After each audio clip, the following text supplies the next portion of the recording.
की बहुत सारे लोगों को उद्धव ठाकरे भी अभी प्यारे लगने लगे हैं। उद्धव ठाकरे चांगला माणूस आहे म्हणते, ये वही शिवसेना है, यही उद्धव ठाकरे है। उनके पिताजी ने एक जमाने में कहा था, बाळासाहेब ठाकरे ने, की ज्यांच्या घरी नाही पीठ ते चालले मागायला विद्यापीठ।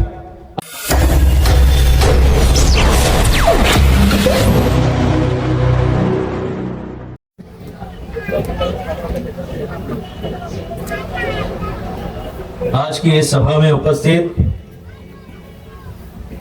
वंचित बहुजन आघाड़ी के पूर्व विदर्भ संयोजक सम्माननीय विवेक दिहाड़के, उसी प्रकार से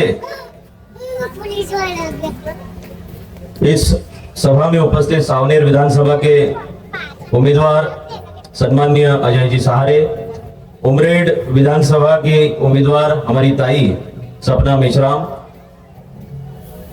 और वंचित बहुजन आघाड़ी के जिला के पदाधिकारी नगरकर साहब, वाघमारे साहब, पाटिल साहब और इस सभा में उपस्थित तमाम वंचित बहुजन आघाड़ी के पदाधिकारी, कार्यकर्ता, समर्थक, सभी से मेरा सप्रेम जय भीम।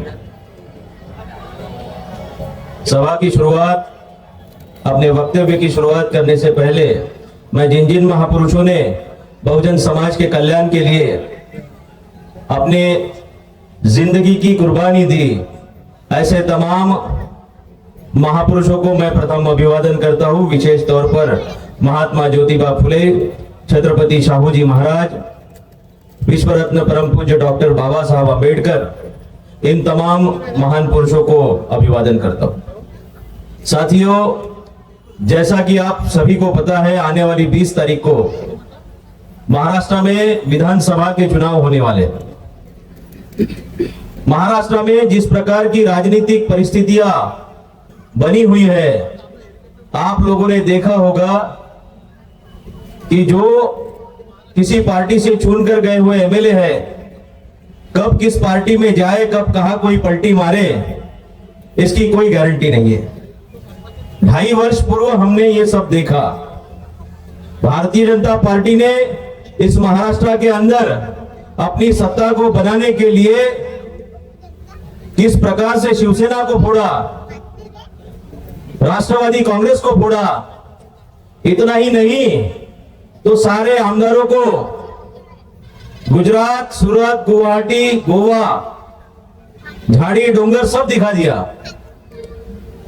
मीडिया चैनलों के माध्यम से हम लोगों ने देखा कि भारतीय जनता पार्टी ने महाराष्ट्र में सत्ता परिवर्तन करने के लिए एक एक आमदारों को 50-50 करोड़ रुपए दिया। जो नुमाइंदे आप लोगों ने चुनकर भेजे, वो 50-50 करोड़ों में उन्होंने अपनी डील की। मैं पूछना चाहता हूं आप लोगों से, क्या इन उम्मीदवारों को आपने जिनको चुनकर भेजा, क्या इनको बिकने के लिए आप लोगों ने चुनकर दिया? तो मैं समझता हूं नहीं। लेकिन जिनकी विचारधारा केवल सत्ता के लिए है, जो केवल राज करना चाहते हैं, गरीबों की, वंचितों की भलाई नहीं करना चाहते हैं, वो लोग अगर आप चुनकर भेजेंगे तो ऐसा ही होगा। एक तरफ भारतीय जनता पार्टी की सत्ता महायुति की देखी, दूसरी तरफ कांग्रेस, शिवसेना, उद्धव ठाकरे की सरकार भी हम लोगों ने देखी। कांग्रेस ने तो पिछले लोकसभा चुनाव के अंदर संविधान बचाओ का नारा दिया। उस कांग्रेस को, जो बाबा साहब अम्बेडकर को समय समय पर, जिस बाबा साहब अम्बेडकर को कांग्रेस और गांधी ने तकलीफ दी, जिन महापुरुषों को हराने के लिए भंडारा के अंदर कांग्रेस ने कोई कमी नहीं की। बाबा साहब अम्बेडकर जब अपने समय में भंडारा में लोकसभा चुनाव लड़े, तो इसी कांग्रेस ने बाबा साहब अम्बेडकर को हराने का काम किया। आज वही कांग्रेस बोल रही है कि हम अम्बेडकरवादी हैं, बाबा साहब के संविधान को बचाना चाहते हैं। लेकिन मैं बताना चाहूंगा, अगर इतिहास के पन्नों में हम लोग देखते हैं तो संविधान सभा में बाबा साहब नहीं पहुंचे। इसके लिए अगर षड्यंत्र किसी ने किया है तो बड़े पैमाने पर कांग्रेस ने किया है। बाबा साहब चुनकर नहीं जाना चाहिए, इसलिए कांग्रेस के नेताओं ने उस समय यहां तक कि कह दिया कि हमने संसद के दरवाजे ही नहीं तो खिड़कियां भी बाबा साहब अंबेडकर के लिए बंद कर दी है। हम देखते हैं डॉक्टर अंबेडकर संविधान सभा में, संसद में कैसे पहुंचते हैं। इसलिए बाबा साहब ने दुखी मन से आप लोगों को संदेश दिया कि कांग्रेस ये जलता हुआ घर है, आप इसके 4 आने की भी मेंबर नहीं बनना। और बाबा साहब ने समाज से अपील की कि जाओ और अपनी घर की दीवारों पर लिख दो कि हमें इस देश का शासक बनना है। बाबा साहब ने हमें शासक बनने के लिए कहा। इसलिए शासक बनने के लिए बाबा साहब ने हमें वोटों का अधिकार दिया। ये वोटों के अधिकार के माध्यम से हम अपनी सरकार को चुन सकते हैं, अपनी किस्मत को बदल सकते हैं। इसलिए बाबा साहब अंबेडकर ने हमें वोट का अधिकार दिया। इस देश में एक राजा को भी उसके वोट का मूल्य, एक राजा का भी उतना ही, और सड़क पर बैठे भिखारी का भी, उसके वोट का भी मूल्य एक ही। इतना बड़ा अधिकार बाबा साहब अंबेडकर ने दिया। बाबा साहब जानते थे अगर मेरे समाज को अपने तकलीफों को दूर करना है तो इसे संसद में जाना पड़ेगा, इसे विधानसभा में जाना पड़ेगा, ताकि अपनी समस्याओं का समाधान इस सत्ता रूपी मंदिर में जाकर मेरा समाज कर सकता है। लेकिन हुआ क्या, पिछले लोकसभा चुनाव के अंदर कांग्रेस की बातों में कांग्रेस ने जो भ्रम फैलाया कि हम संविधान बचाना चाहते हैं, उस संविधान बचाने के नाम पर अंबेडकरवादी समाज ने भारतीय जनता पार्टी को रोकने के लिए कांग्रेस को वोट किया। कांग्रेस को वोट करके जो कांग्रेस 50 सीटों पर थी, उस कांग्रेस और महाविकास आघाड़ी को लगभग 200 से आगे पहुंचा दिया, 100 तक कांग्रेस को पहुंचा दिया। और हमारे लोगों ने अपने ही घर को, जो बाबा साहब अंबेडकर के विचारों पर वंचित बहुजन आघाड़ी चलती है, जो बाबा साहब अंबेडकर के पोते दिन रात वंचित शोषित दलित समाज के लिए आंदोलन करते हैं, उस वंचित बहुजन आघाड़ी को नकार के, अपना घर जला के हमने कांग्रेस के घर को मजबूत किया। हम कैसे अंबेडकरवादी हैं, जरा हम लोगों ने सोचना चाहिए कि हम बाबा साहब का नाम तो लेते हैं, नाम बाबा का और काम बापू का करते हैं, गांधी के आंदोलन को जिंदा करते हैं, और हम कहते हैं कि हम अंबेडकरवादी हैं। लेकिन आप लोगों ने समझना चाहिए, अगर इस देश में संविधान की लड़ाई, इस महाराष्ट्र में संविधान की लड़ाई अगर कोई लड़ रहा है तो वह फूले शाहू बाबा साहब अंबेडकर के नाम पर चलने वाली पार्टी वंचित बहुजन आघाड़ी लड़ रही है। इस देश में अगर समता की लड़ाई, संविधान की लड़ाई अगर कोई नेता लड़ रहा है तो वो एकमात्र नेता है आदरणीय प्रकाश आंबेडकर साहब। इस महाराष्ट्र में जब कभी मराठा समाज को आरक्षण की आवाज उन्होंने बुलंद की तो सबसे पहले मराठा समाज के आंदोलन के लिए, उनको न्याय देने के लिए छत्रपति संभाजी महाराज के आंदोलन में कोई नेता अगर पहुंचा तो उस नेता का नाम था प्रकाश आंबेडकर। जब ओबीसी ने अपने आरक्षण की डिमांड की, उसके आरक्षण के लिए भी अगर कोई दौड़ कर गया तो उस नेता का नाम था प्रकाश आंबेडकर। आदिवासी और दलितों के लिए भी जब जब कोई घटनाएं घटी तो उसके न्याय को भी बुलंद करने के लिए, उसके आंदोलन को बुलंद करने के लिए अगर इस महाराष्ट्र में रात दिन किसी ने आंदोलन किया तो वो नाम था प्रकाश आंबेडकर। अरे साथियों, आप लोगों ने अब तक ठाकरे को चुना, पवार को चुना, राहुल गांधी को चुना, देशमुख को चुना, फडणवीस को चुना, लेकिन आपको अंबेडकर नाम से क्या एलर्जी है? आप लोगों को अपने नेता से, अपने लीडर से क्या तकलीफ है कि आप लोग कांग्रेस के पीछे जाते हैं लेकिन वंचित बहुजन आघाड़ी का साथ नहीं देते? आप लोगों ने अब की बार वंचित बहुजन आघाड़ी को साथ देना है। अगर हमारी लीडरशिप को मजबूत अगर हम लोग करते हैं तो फूले शाहू बाबा साहब के आंदोलन को 4 चांद लगेंगे। इस महाराष्ट्र में फूले शाहू बाबा साहब अंबेडकर के विचारों की सरकार बनेगी। प्रकाश आंबेडकर साहब के मर्जी के बगैर इस महाराष्ट्र की सत्ता नहीं बनेगी। इतनी ताकत फूले शाहू बाबा साहब अंबेडकर के विचारों में है, उनके मतदाताओं में है। इसलिए आप सबके सामने मैं विनती करता हूं, क्योंकि अभी अभी महायुति सरकार ने बहुत सारी घोषणाएं की है। सबसे फेमस एक योजना लागू हुई है जिसका नाम है लाड़की बहन योजना। उस लाड़की बहन योजना के माध्यम से हमारी माताओं बहनों को 1500 रुपए हर महीने मिल रहे हैं। लेकिन उस 1500 रुपए की पोल खोल अगर किसी ने किया है तो इसी क्षेत्र के इससे पहले जो भारतीय जनता पार्टी के आमदार थे माननीय टेकचंद सावरकर, उन्होंने अपने वक्तव्य में एक भाषण में कहा कि लाड़की बहन की योजना हमने किस लिए लाए, तो लाडली बहन की योजना हमको चुनाव में वोट मिले, वोटों के जुगाड़ के लिए हमने लाडली बहन योजना को इस महाराष्ट्र में लागू किया।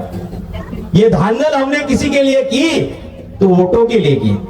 और ये जो स्टेटमेंट है पूरे महाराष्ट्र के मीडिया चैनल में पूरे देश भर लोगों ने देखा, और उसी के कारण टेकचंद सावरकर ने यह भी कहा कि मेरे सारे नेता झूठ बोलते हैं, मैं अकेला सच बोलता हूं, इसलिए उनकी टिकट भी काटी गई और चंद्रशेखर बावनकुळे को यहां पर टिकट दी गई। वही चंद्रशेखर बावनकुळे जिन्होंने 15 साल में यहां का एमएलए होने के बावजूद कामठी की हालत, मौदा की हालत, महादुला कोराडी की हालत और नागपुर ग्रामीण की हालत, इस विधानसभा में जिस प्रकार का विकास होना चाहिए था, कोई बड़े उद्योग धंधे इस विधानसभा में नहीं आए, कोई बड़ी योजना इस विधानसभा में नहीं आई, कोई बड़े कॉलेजेस, मेडिकल हॉस्पिटल्स इस विधानसभा में नहीं बने, कोई विकास इस विधानसभा में 15 साल आमदार होने के बावजूद बावनकुळे ने नहीं लाया। इसलिए साथियों, अगर विकास किसी का हुआ है तो इस विधानसभा में चंद्रशेखर बावनकुळे का हुआ है, इनका व्यक्तिगत विकास हुआ है। ऐसे नेताओं से आप लोगों को सावधान रहने की जरूरत है। ये नेता आप लोगों को बरगलाएंगे, लेकिन समाज को आप लोगों को समझाना पड़ेगा कि आने वाले दिनों में हमको अगर किसी को साथ देना है तो केवल और केवल वंचित बहुजन आघाड़ी को देना है। कोई भी मत, कोई भी वोट ये जाया नहीं जाता है। हमारे लोग कहते हैं कि ज्याला वोट देऊन देईन तो माझा वोट खराब हो जाए। जो वोट आप लोग देते हैं उस वोटों की संख्या के आधार पर बाबा साहब अंबेडकर का आंदोलन हर विधानसभा में, हर लोकसभा में, उस राज्य में कितना मजबूत होता है, ये उस वोटों की ताकत के आधार पर उसका प्रूफ होता है वो। इसलिए मैं चाहूंगा कि बहुत सारे लोगों को उद्धव ठाकरे भी अभी प्यारे लगने लगे हैं। उद्धव ठाकरे चांगला माणूस है म्हणते, ये वही शिवसेना है, यही उद्धव ठाकरे है। उनके पिताजी ने एक जमाने में कहा था, बाला साहब ठाकरे ने, की ज्यांच्या घरी नाही पीठ ते चालले मागायला विद्यापीठ। आज बाबासाहेबांच्या कृपेने आमच्या घरी पीठच नाही तर 4 व्हीलर सुद्धा आलेले आहेत। म्हणून त्या ठाकरेंना सांगा कि आज जिस बाला साहब ठाकरे ने कहा था कि मराठवाडा विद्यापीठ के आंदोलन को, कि ज्यांच्या घरी नाही पीठ ते चालले मागायला विद्यापीठ, बाबा साहब और फुले शाहू तथागत की कृपा से हमारे घर में 4 व्हीलर है। लेकिन उद्धव जी, आज आप भिखारियों की तरह हमें नजर आ रहे हैं। वोटों की भीख आज अंबेडकरवादी समाज में आप मांग रहे। लोकसभा चुनाव में आपको अगर किसी ने बचाया तो वो अंबेडकरी समाज ने बचाया, नहीं तो आप निपट चुके थे। भारतीय जनता पार्टी ने आपको निपटा दिया था, लेकिन संविधान बचाने के नाम पर, भारतीय जनता पार्टी को निपटाने के नाम पर अगर किसी ने आपको बचाया तो वो अंबेडकरवादी समाज था। इसलिए आप लोगों को अभी समझना पड़ेगा। इन लोगों ने कहा कि हम प्रकाश अंबेडकर साहब के साथ अलायंस करना चाहते हैं लोकसभा के अंदर, लेकिन अलायंस करना चाहते ये बोला, लेकिन अलायंस करने की तैयारी इन लोगों की नहीं थी। इसीलिए संजय राउत इन्होंने कभी कभी 4 सीटें देने के लिए हम लोग तैयार है, कभी 5 सीटें देने के लिए हम लोग तैयार है। मीडिया के अंदर केवल कंफ्यूजन क्रिएट किया और कांग्रेस और शिवसेना ने कभी भी ठोस भूमिका अलायंस को लेकर नहीं की। इसके बावजूद प्रकाश आंबेडकर साहब ने कांग्रेस और राष्ट्रवादी के खिलाफ महाराष्ट्र की लोकसभा में 7 जगह पर अपने कैंडिडेट नहीं डाले। 7 जगह पर वंचित बहुजन आघाड़ी ने कांग्रेस और राष्ट्रवादी को समर्थन दिया, लेकिन कांग्रेस और राष्ट्रवादी ने क्या किया? अकोला के अंदर बाला साहब अंबेडकर के खिलाफ, अकोला के अंदर जब प्रकाश आंबेडकर साहब चुनाव लड़े तो कांग्रेस ने अकोला के अंदर प्रकाश आंबेडकर साहब के खिलाफ उम्मीदवार दिया और प्रकाश आंबेडकर साहब को गिराने का काम कांग्रेस ने किया। इससे पहले भंडारा में बाबा साहब को हराने का काम कांग्रेस ने किया। कल भी अंबेडकर इनको नहीं चलते थे, आज भी अंबेडकर इनको नहीं चलते, इस बात का यह प्रमाण है। इसीलिए आप लोगों ने इनकी बातों में नहीं आना है और आने वाले 20 तारीख को वंचित बहुजन आघाड़ी के सिलेंडर चिन्ह की बटन दबाए और महाराष्ट्र में अपनी सरकार बनाए। इतना ही कहते हुए मैं 2 शब्द अपने समाप्त करने से पहले इतना ही कहना चाहूंगा कि कर सको तो अपनी वाणी में वो असर पैदा करो, कर सको तो अपनी वाणी में वो असर पैदा करो कि रुख हवाओं का बदल दे, वो हुनर पैदा करो। तुम्हें जीना है सम्मान से अगर इस देश में तो हर घर में अंबेडकर पैदा करो, हर घर में अंबेडकर पैदा करो। इसी के साथ, इन्हीं अल्फाजों के साथ अपने 2 शब्द समाप्त करता हूं। जय भीम, जय भारत।